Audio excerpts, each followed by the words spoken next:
This fifth day begins in a small, run-down house. This house, worn from years of wear, has a bedroom on the upper floor and a bathroom and hallway on the lower floor. Next to the house is a shed in which China lays with her litter of puppies. Past the shed is an open yard with some stumps and logs lying around, and Daddy is working underneath an old truck. Ash, visibly anxious and in a rush, walks down the stairs from her bedroom and quickly walks into the bathroom. She finds Skeeta, who is covered in scrapes and bruises, wincing as he runs his finger over them in front of the mirror. When did this happen? When I came out the window, I was in a hurry. I'm sorry, I had to pee. It's all right. I whistled once I saw him. I know. Give me that bandage. You put something on it? Just took a shower. Then I poured some peroxide on it from China's bottle. This clean? I washed it and bleached it last night. For once, he doesn't smell like dog. He smells like the ocean, like the cove where Daddy used to take us swimming when we were younger. While Daddy drank beers with his friends, we would dig for oysters, throwing them back into the ocean when we found them. Tighter. Mama went swimming with us in the bay sometimes. She would circle Daddy and his friends, occasionally laughing at their jokes, but she didn't drink any beer. She mostly just sat with a fishing pole braced between her legs. She caught a shark once, without Daddy's help, although he tried to give it, and cooked it up for dinner. Tender and salty. Almost done. Yeah. The last time Mama went to the bay, Daddy caught her palm with his fishing hook as he cast. It healed purple and puffy, and it had to be treated for an infection. Whenever she would hold the back of my neck, I would feel the scar. Her hand was special. Her own. One. Mama. You ran slow yesterday. Only in the beginning. Why? I don't know. Maybe you're gaining weight? You're saying I'm fat? No, just growing up, maybe. Skeeta exits the bathroom and goes to sit on a log in the yard. As soon as he leaves, Ash turns on the tap and vomits into the sink. She then kneels on the edge of the sink and looks at herself in the mirror. Before I became pregnant, my stomach had been almost flat. I don't look fat now, just a little past full. There it is, not as big as a watermelon or as insistent as a cantaloupe, a honeydew. I will not let them see until none of us have any choices about what can be seen, what can be avoided, what is blind, and what will turn us to stone. Junior sits next to Daddy's feet, aimlessly digging a cluster of holes in the dirt. Ever so often, he smooths the dirt away so there is no evidence of digging, only holes. Ash is watching from afar, trying to stay unnoticed. Junior, for the third time, hand me that wrench, boy. Ash begins to walk past them in the shade, trying to stay unnoticed and find Skeeta for medicine. Here. He is strong for a little boy. When he grabs it and curls, I can see his muscles bunch. He is skinny in the way of picky eating little boys before they reach puberty, when they either turn lean or get fat, and then grow into their man bodies. Here. Ash, where are you going? Ash, you there? Where are your brothers at? I need their help. I don't know. What? I said I don't know. Where's Skeeta at? Randall here? Hold up. Ash, stop walking away. Come here. I want you to get up in the driver's seat. When Junior come tell you, I want you to try to start it. I can go find Skeeta if you want. No, I've got to get this fixed today. Now, there's going to be money to be made after this storm come through by a man with a dump truck. Jose hit them folks in Mexico yesterday, but they already got another storm out in the Gulf. Tropical Depression number 10. And it's so far out and the water's so hot, blah, blah, blah. Daddy trails off, his voice dissolving under the metal. Up close, Daddy smells like vinegar, like salt. That is his fresh alcohol smell. The truck broke right after Mama died, and Daddy got disability checks from it since it was an accident. I don't ask him how he's supposed to be able to drive a big dump truck after the storm without somebody asking him about it. Junior crouches next to Daddy. In the dirt next to him, a beer bottle, half full, is screwed in the sand. There are multiple levers, and I don't know how to work any of them. Junior, tell Daddy I don't know how to start the truck. You see that there? Yeah? That's the clutch, and that's the brake. Put this here in neutral. You don't need to do nothing to this. But when you turn the key, press the clutch and the brake at the same time. Okay. Don't touch anything else. Ash, he says start it. Ugh, nothing's happening. You say again. Nothing. Shoot. Ask him if you want me to do it again. Stop. Get out. It ain't ready. Go. Go get me another beer, Junior. Y'all always leaving me. Ash, wait. When Ash sees Junior enter the house, she keeps going. She visits the shed where she finds Manny loitering and Skeeter with China, giving her a bath after a fight. Manny doesn't give her any attention. Not like he ever does anyway. China looks up, and her whole body chimneys like a woman dancing down in the Oaks, a blues club set on 6 acres of woods and a baseball diamond in the middle of boys.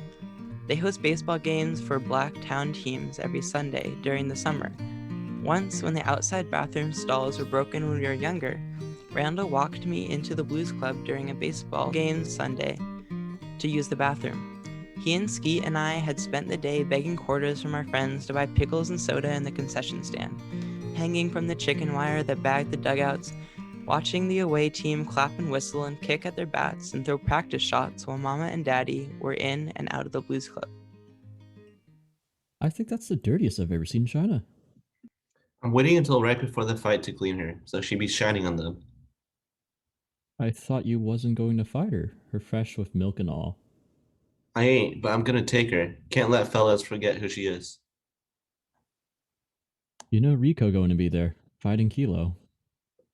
Well, I hope Kilo ready. Marquise told me some of his cousins from Baton Rouge been talking shit about how they got a boss dog, and they bringing her out to fight too. Kilo always ready. Manny would sit on a milk crate or a tree stump and say, "My cousin Rico got a fire dog.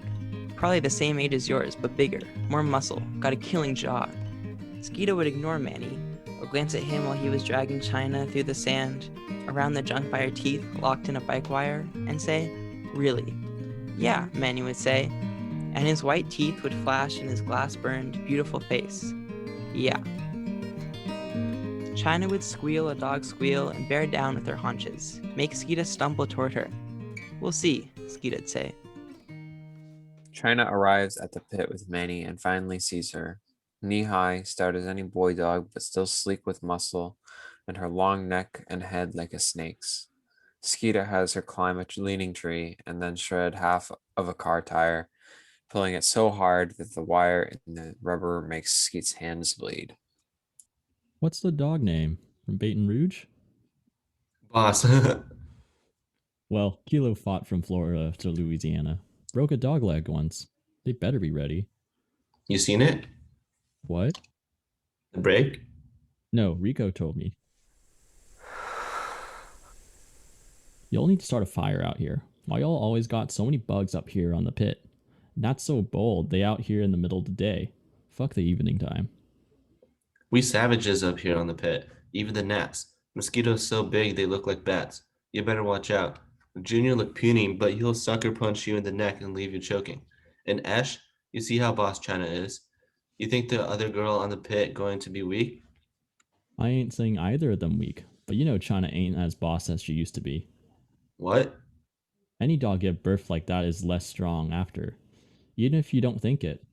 Take a lot out of an animal to nurse and nurture like that. Price of being female.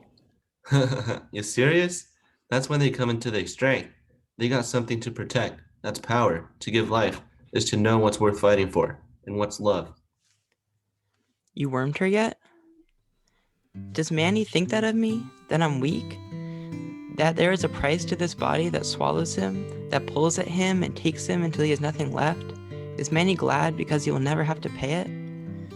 I wonder if he has ever told Shalia about his weakness. If he ever called her female, bit it off at the end like an underripe sugar cane when he said it.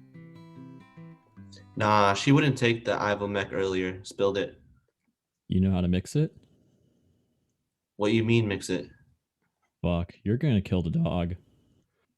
You're supposed to mix the Ivomac with cooking oil and then give it to the dog. And don't try doing it with water if you ain't got no cooking oil. Then it won't mix good. She didn't take none of it this morning. You sure? I'm sure. And she only need a little bit. You got a medicine syringe? Yeah, I got one yesterday. Figures, Randall done told Manny what happened with the farmer and the wormer and the dog. Mosquito doesn't want everybody to know either.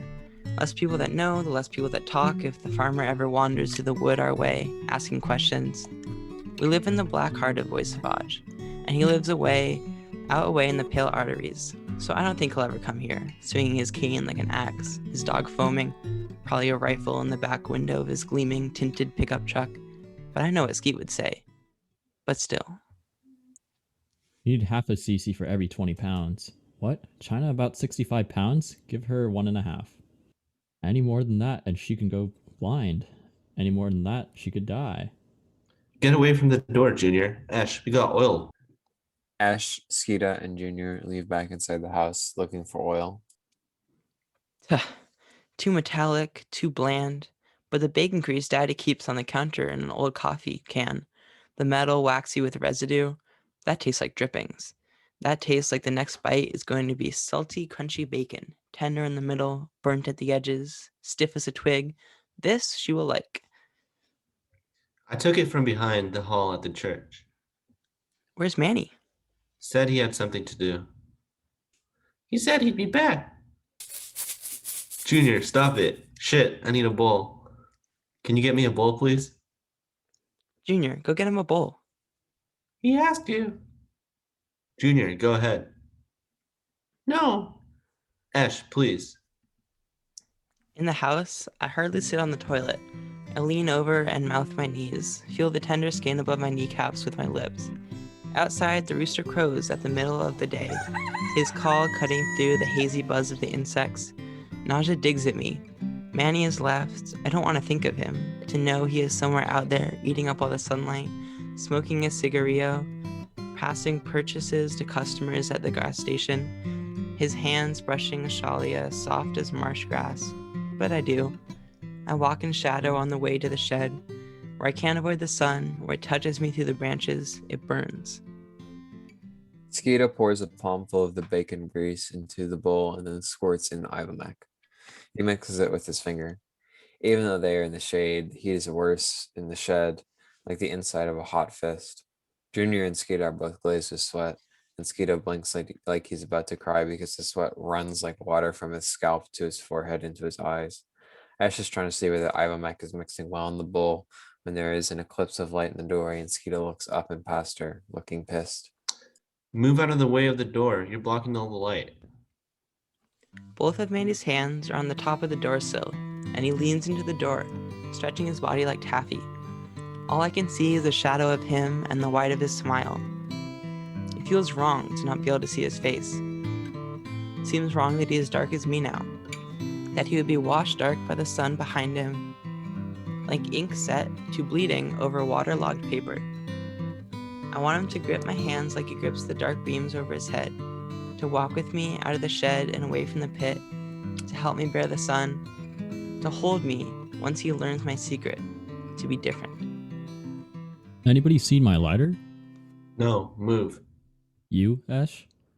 Mm-mm. You put it in your pocket. I didn't see you over there, Junior. Thank you. You shouldn't do that. Don't you have somewhere to go? I'm just trying to help you out. You can help me out by moving out of the light, in or out. I'm out. I'm going to look up under the trees. Ain't no way I'm coming in. China don't like me. China likes everybody. Okay. Here, that's my girl. I know my girl. Good bitch. That's my bitch. Always my bitch. His bitch must have gave it to him. Manny's smile again. Each time I see his teeth, nausea elbows me. I want him to leave, to come, and never have been. Junior is creeping along the wall, trying to get closer to the puppies. In the yard, the dust from Manny's searching feet billows up and obscures him, turning his white shirt, his golden skin, dark as a bruised peach. I've heard girls at my school talk. These are conversations I snatch from the air like we take down clothes that have been crusted dry on a clothesline. The girls say that if you're pregnant and you take 2 months worth of birth control pills, it will make your period come on. Ash suddenly feels a slight pain in her stomach and moves to the bathroom in discomfort. Who would bring me? Daddy, sometimes I think, forgets that I'm a girl. Big Henry, one of the few of our friends who has a car. Manny, teeth in the dark Manny. If I took care of it, he would never know. I think, never know. And then maybe it would give him time. Time to what? I push. Be different. Love me. Ash sits in the toilet seat, pulling the towel that Randall tacked up for a curtain to look out in the yard. Outside, Skeeta drags wood to the door of the shed. The bare bulb burns outward, shining on the dirt he kneels in. He's prying nails from wood. God damn it. I said, God damn it. Goddamn Van Salvage. Didn't even have the part I needed. You left your lights on. Now how am I going to make money after the storm? What'd you say? I said you left your lights on. Oh. Daddy reaches into the truck and pushes the knob to turn off the headlights. He walks towards Skeeta slowly. This is his drunk walk. What you doing? Nothing. Nothing? At all. I say you doing something, so you can't be doing nothing. Ain't you tired? What? You've been busy trying to get parts for that dump truck all day. Damn right, the U-Pull-It, the Salvage, all looked at me crazy.